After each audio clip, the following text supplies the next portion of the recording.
السلام علیکم۔ اب اگلی قسط کی طرف چلتے ہیں۔ ایام عسیری اور جون کا بلڈ ٹیسٹ۔ عدالت میں فوجداری مقدمہ چل رہا تھا۔ قیران کہتے تھے کہ سزا ہو جائے گی اور خاصی لمبی۔ گھر میں ہر پیشی کے دن رونا پیٹنا مچتا۔ اعزاء اور احباب اپنی جگہ پریشان اور سراسیمہ کہ ذرا سی بات پر یہ نوبت آ گئی۔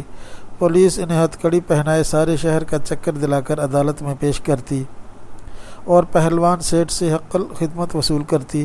بھولی بالی بیوی کو یقین نہیں آتا تھا۔ ایک ایک سے پوچھتی، بھیا کیا سچ مچ کی ہتھ کڑی پہنائی تھی؟ عدالت کے اندر اور باہر قبلہ کے تمام دشمنوں یعنی سارے شہر کا ہجوم ہوتا۔ سارے خاندان کی ناک کٹ گئی، مگر قبلہ نے کبھی منہ پر تولیہ اور ہتھ کڑی پر رومال نہیں ڈالا۔ گشت کے دوران مونچھوں پر تاؤ دیتے تو ہتھ کڑی جھن جھن کرتی۔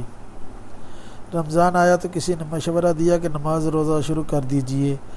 اپنے کان ہی پر کے مولانا حضرت موہانی تو روزے میں چکی بھی پیستے تھے۔ قبلہ نے بڑی حقارت سے جواب دیا، لا حول ولا قوت، میں شاعر تھوڑا ہی ہوں، یہ نام ہوگا غم روزگار سہ نہ سکا۔ بیوی نے کئی مرتبہ پوچھوایا، اب کیا ہوئے گا؟ ہر بار ایک ہی جواب ملا، دیکھ لیں گے۔ تیش کے عالم میں جو بات منہ سے نکل جائے یا جو حرکت سرزد ہو جائے اس پر انہیں کبھی نادم ہوتے نہیں دیکھا۔ فرماتے تھے کہ آدمی کے اصل کردار کی جھلک تو تیش کے کوندے میں ہی دکھائی دیتی ہے۔ چنانچہ اپنے کسی کرتوت یعنی اصل کردار پر پشیمان یا پریشان ہونے کو مردوں کی شان کے خلاف سمجھتے تھے۔ ایک دن ان کا بھتیجا شام کو جیل میں کھانا اور جوئیں مارنے کی دوا دے گیا۔ دوا کے اشتہار میں لکھا تھا کہ اس کے ملنے سے جوئیں اندھی ہو جاتی ہیں، پھر انہیں آسانی سے پکڑ کر مارا جا سکتا ہے۔ جوں اور لیک مارنے کی مروجہ ترکیب بھی درج تھی، یعنی جوں کو بائیں ہاتھ کے انگوٹھے پر رکھو اور دائیں انگوٹھے کے ناخن سے چٹ سے کچل دو۔ اگر جوں کے پیٹ سے کالا یا گہرا عنابی خون نکلے تو فوراً ہماری دوا اکسیر جعلی نوس مصفی خون پی کر اپنا خون صاف کیجیے۔ پرچے میں یہ ہدایت بھی تھی کہ دوا کا کورس اس وقت تک جاری رکھیے جب تک کہ جوں کے پیٹ سے صاف شدہ سرخ خون نہ نکلنے لگے۔ قبلہ نے جنگلے کو اس طرف سے اشارے سے بھتیجے کو کہا کہ اپنا کان میرے منہ کے قریب لاؤ، پھر اس سے کہا کہ برخودار زندگی کا بھروسہ نہیں، دنیا اس جیل سمیت سرائے فانی ہے، غور سے سنو، یہ میرا حکم بھی ہے اور وصیت بھی۔ لوہے کی الماری میں 2000 روپے آڑے وقت کے لیے ردی کے اخبار کے نیچے چھپا آیا تھا۔ یہ رقم نکال کر الن شہر کا نامی گنڈا کو دے دینا، اپنی چچی کو میری طرف سے دلاسا دینا، الن کو میری دعا کہنا اور یہ کہنا کہ ان چھئیوں کی ایسی ٹھکائی کرے کہ گھر والی صورت نہ پہچان سکیں۔ یہ کہہ کر اخبار کا ایک مسئلہ ہوا پرزہ بھتیجے کو تھما دیا، جس کے حاشیے پر ان 6 گواہان استغاثہ کے نام درج تھے، جن کے پٹوانے کا انہوں نے جیل میں اس وقت منصوبہ بنایا تھا جب ایسی ہی حرکت پر انہیں آج کل میں سزا ہونے والی تھی۔ ایک دفعہ اتوار کو ان کا بھتیجا جیل میں ملاقات کو آیا اور ان سے کہا کہ جیلر تک بآسانی سفارش پہنچائی جا سکتی ہے۔ اگر آپ کا جی کسی خاص کھانے مثلاً زردہ یا دہی بڑے، شوق کی مصنوعی، سگریٹ یا مہوے کے پان کو چاہے تو چوری چھپے ہفتے میں کم از کم ایک بار آسانی سے پہنچایا جا سکتا ہے۔ چچی نے تاکید سے کہا، عید نزدیک آ رہی ہے، رو رو کر آنکھیں سجا لی ہیں۔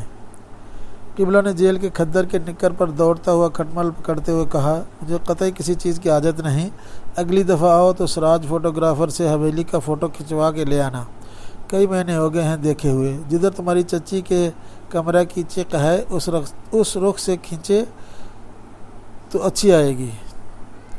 سنتری نے زمین پر زور سے بوٹ کی تھاپ لگاتے اور 303 رائفل کا کندھا بجاتے ہوئے ڈپٹ کر کہا کہ ملاقات کا وقت ختم ہو چکا ہے۔ عید کا خیال کر کے بھتیجے کی آنکھیں ڈبڈبا آئیں اور اس نے نظریں نیچی کر لیں، اس کے ہونٹ کانپ رہے تھے۔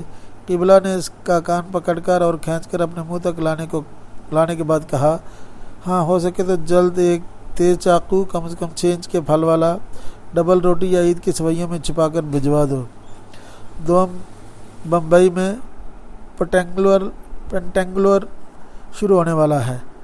کسی ترکیب سے مجھے روزانہ اسکور معلوم ہو جائے تو واللہ ہر روز روز عید ہو، ہر شب شب برات، خصوصاً وزیر علی کا اسکور دن کے دن معلوم ہو جائے تو کیا کہنا۔ سزا ہو گئی 1.5 سال قید بمشقت۔ فیصلہ سنا، سر اٹھا کر اوپر دیکھا، کوئی آسمان سے پوچھ رہے ہوں تو دیکھ رہا ہے یہ کیا ہو رہا ہے؟ House that? پولیس نے ہتھ کڑی ڈالی۔ قبلہ نے کسی قسم کے رد عمل کا اظہار نہیں کیا۔ جیل جاتے وقت بیوی کو کہلا بھیجا کہ آج میرے جد اعلیٰ کی روح پرفتوح کتنی مسرور ہوگی، کتنی خوش نصیب بیوی ہو تم کہ تمہارا دولہا، جی ہاں یہی لفظ استعمال کیا تھا، ایک حرام زادے کی ٹھکائی کر کے مردوں کا زیور پہنے جیل جا رہا ہے، لکڑی کی ٹانگ لگوا کر گھر نہیں آ رہا۔ 2 رکعت نماز شکرانے کی پڑھنا، بھتیجے کو تاکید کی کہ حویلی کی مرمت کراتے رہنا، اپنی چچی کا خیال رکھنا، ان سے کہنا یہ دن بھی گزر جائیں گے، دل بھاری نہ کریں، اور جمعے کو کاسنی دوپٹہ اوڑھنا نہ چھوڑیں۔ بیوی نے پوچھا اب کیا ہوئے گا؟ جواب ملا دیکھا جائے گا۔ ٹارزن کی واپسی۔ 2 سال تک دکان میں تالا پڑا رہا۔ لوگوں کا خیال تھا کہ جیل سے چھوٹنے کے بعد چپ چپاتے کہیں اور چلے جائیں گے۔ قبلہ جیل سے چھوٹے، ذرا جو بدلے ہوں، ان کی ریڑھ کی ہڈی میں جوڑ نہیں تھے۔ جاپانی زبان میں کہاوت ہے کہ بندر درخت سے زمین پر گر پڑے پھر بھی بندر ہی رہتا ہے، سو وہ بھی ٹارزن کی طرح ہو چنگھاڑتے جیل سے نکلے، سیدھے اپنے آبائی قبرستان گئے۔ والدین کی قبر کی پائنتی کی خاک سر پر ڈالی، فاتحہ پڑھی اور کچھ سوچ کر مسکرا دیے۔ دوسرے دن دکان کھولی، کیبن کے باہر ایک بلی گاڑ کر اس پر ایک لکڑی کی ٹانگ بڑھائی سے بنوا کر لٹکا دی۔ صبح اور شام اس کو رسی سے کھینچ کر اس طرح چڑھاتے اور اتارتے تھے جس طرح اس زمانے میں چھاونیوں میں یونین جیک چڑھایا اتارا جاتا تھا۔ جن نادہندوں نے 2 سال سے رقم دبا رکھی تھی انہیں یاد دہانی کی دھمکی امیز خطوط لکھے اور اپنے دستخطوں کے بعد بریکٹ میں سزا یافتہ لکھا۔ جیل جانے سے پہلے خطوط میں خود کو بڑے فخر سے ننگے اسلاف لکھا کرتے تھے، کسی کی مجال نہ تھی کہ اسے اتفاق کرے۔ اتفاق تو درکنار مارے ڈر کے اختلاف بھی نہیں کر سکتا تھا۔ اب اپنے نام کے ساتھ ننگے اسلاف کی بجائے سزا یافتہ اس طرح لکھنے لگے جیسے لوگ ڈگریاں یا خطاب لکھتے ہیں۔ قانون اور جیل سے ان کی جھجک نکل چکی تھی، تو قبلہ جیسے گئے تھے ویسے ہی جیل کاٹ کر واپس آ گئے۔ تنتنے اور آواز کے کڑکے میں ذرا فرق نہ آیا۔ اس اثنا میں اگر زمانہ بدل گیا تو اس میں ان کا کوئی قصور نہ تھا۔ اب ان کی رائے میں قطعیت کے علاوہ فقطیت بھی پیدا ہو گئی۔ ان کا فرمایا ہوا مستند تو پہلے ہی تھا، اب مختمم بھی ہو گیا۔ سیاہ مخمل کی رام پوری ٹوپی اور زیادہ ترچی ہو گئی، یعنی اتنی جھکا کر ٹیڑھی اوڑھنے لگے کہ دائیں آنکھ ٹھیک سے نہیں کھول سکتے تھے۔ اب کبھی بیوی گھبرا کے اب کیا ہوئے گا کہتی تو وہ دیکھتے ہیں کہ بجائے دیکھ لیں گے اور دیکھتی جاؤ کہنے لگے۔ رہائی کے دن نزدیک آئے تو داڑھی کے علاقے کے بال میں گپے دار مونچھوں میں شامل کر لیے، جب اتنی گھنی ہو گئی تھیں کہ ایک ہاتھ سے پکڑ کر انہیں اٹھاتے تب کہیں دوسرے ہاتھ سے منہ میں لقمہ رکھ پاتے تھے۔ جیل ان کا کچھ بگاڑ نہ سکی۔ فرماتے تھے یہیں تیسرے بیرک میں ایک منشی فاضل پاس جالیہ ہے، فصاحت یار خان غبن اور دھوکہ دہی میں 3 سال کی کاٹ رہا ہے بامشقت۔ پہلے شعلہ اب حزین تخلص کرتا ہے۔ بلا کا بس یار گو چکی پیستے میں اپنی ہی تازہ غزل گاتا رہتا ہے، موٹا پیستا ہے اور پٹتا ہے۔ اب یہ کوئی شاعری تو ہے نہیں، تس پر خود کو غالب سے کام نہیں سمجھتا۔ حالانکہ مماثلت صرف اتنی ہے کہ دونوں نے جیل کی ہوا کھائی۔ خود کو روحیلا بتاتا ہے، ہوگا لگتا نہیں، قیدیوں سے بھی منہ چھپائے پھرتا ہے۔ اپنے بیٹے کو تاکید کر رکھی ہے کہ میرے بارے میں کوئی پوچھے تو کہہ دینا کہ والد صاحب عارضی طور پر نقل مکانی کر گئے ہیں۔ جیل کو کبھی جیل نہیں کہتا، زندہ کہتا ہے، اور خود کو قیدی کی بجائے اسیر۔ ارے صاحب غنیمت ہے، جیلر کو عزیز مصر نہیں کہتا۔ اسے تو چکی کو آسیہ کہنے میں بھی آر نہ ہوتی، مگر میں تو جانوں پاٹ کی عربی معلوم نہیں۔ شاید وہ سمجھتا ہے کہ استفراء اور اسحال کہنے سے قید دست تو بند نہیں ہوتے، بدبو جاتی رہتی ہے۔ ٹھیک اس سمجھتا ہے کہ اس واسطے کہ اس کے باپ کا انتقال حیضے میں ہوا تھا۔ ارے صاحب، میں یہاں کسی کی جیب کاٹ کر تھوڑا ہی آیا ہوں۔ شیر کو پنجرے میں قید کر دو تب بھی شیر ہی رہتا ہے، گیدڑ کو کھچار میں آزاد چھوڑ دو اور زیادہ گیدڑ ہو جائے گا۔ اب ہم ایسے بھی گئے گزرے نہیں کہ جیل کا گھٹنوں تک نکر پہنتے ہی طبیعت میں سوز و گداز پیدا ہو جائے، بلکہ ہمیں تو قبلہ کی باتوں سے ایسا لگتا تھا کہ پھٹا ہوا کپڑا پہننے اور جیل میں قیام فرمانے کو سنت یوسفی کے سمجھتے ہیں۔ ان کے مزاج میں جو ٹریڈ تھی وہ کچھ اور بڑھ گئی۔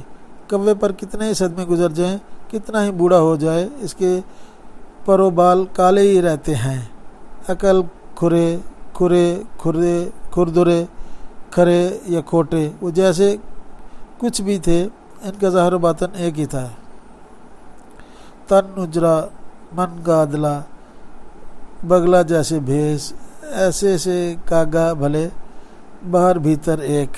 فرماتے تھے الحمدللہ میں منافق ریاکار نہیں، میں نے گناہ کو ہمیشہ گناہ سمجھ کر کیا۔ دکان 2 سال سے بند پڑی تھی، چھوٹ کے گھر آئے تو بیوی نے پوچھا اب کیا ہوئے گا؟ بیوی ذرا تم دیکھتی جاؤ۔ لبے معشوق، اب کہ دکان چلی اور ایسی چلی کہ اوروں ہی کو نہیں خود انہیں بھی عادت ہوئی۔ دکان کے باہر اسی شکارگاہ یعنی کیبن میں ایسے ٹھسے سے گاؤ تکیے کی ٹیک لگا کر بیٹھتے، مگر زاویہ پسر گیا تھا، پیروں کا رخ اب فرش کی بنسبت آسمان کی طرف زیادہ تھا۔ جیل میں سکونت پذیر ہونے سے پہلے قبلہ گاہ کو ہاتھ کے ملتجیانہ اشارے سے بلایا کرتے تھے، اب صرف انگشت شہادت کے خفیف سے اشارے سے طلب کرنے لگے۔ انگلی کو اس طرح حرکت دیتے جیسے ڈاما ڈول پتنگ کو ٹھمکی دے کر اس کا قبلہ درست کر رہے ہوں۔ حقے کی نئے میں اب 1 فٹ کا اضافہ کر لیا۔ حقہ اب پیتے کم گڑگڑاتے زیادہ تھے، بدبودار دھوئیں کا چھلا اس طرح چھوڑتے کہ گاہ کی ناک میں نت کی طرح لٹک جاتا۔ اکثر فرماتے واجد علی شاہ جان عالم بیا نے جو خوبصورت نام رکھنے میں اپنا ثانی نہ رکھتے تھے، حقے کا کیسا پیارا نام رکھا تھا، لب معشوق۔ جو شخص کبھی حقے کے پاس سے بھی گزرا ہے وہ بخوبی اندازہ لگا سکتا ہے کہ جان عالم بیا کا پالا کیسے لبوں سے پڑا ہوگا۔ چنانچہ معزولی کے بعد وہ فقط حقہ اپنے ہمراہ مٹیا برج لے گئے۔ پری خانے کے تمام معشوق لکھنؤ ہی میں چھوڑ گئے، اس لیے کہ معشوق کو نیچا پکڑا کے گڑگڑایا نہیں جا سکتا۔ بلی پہ لٹکا دوں گا۔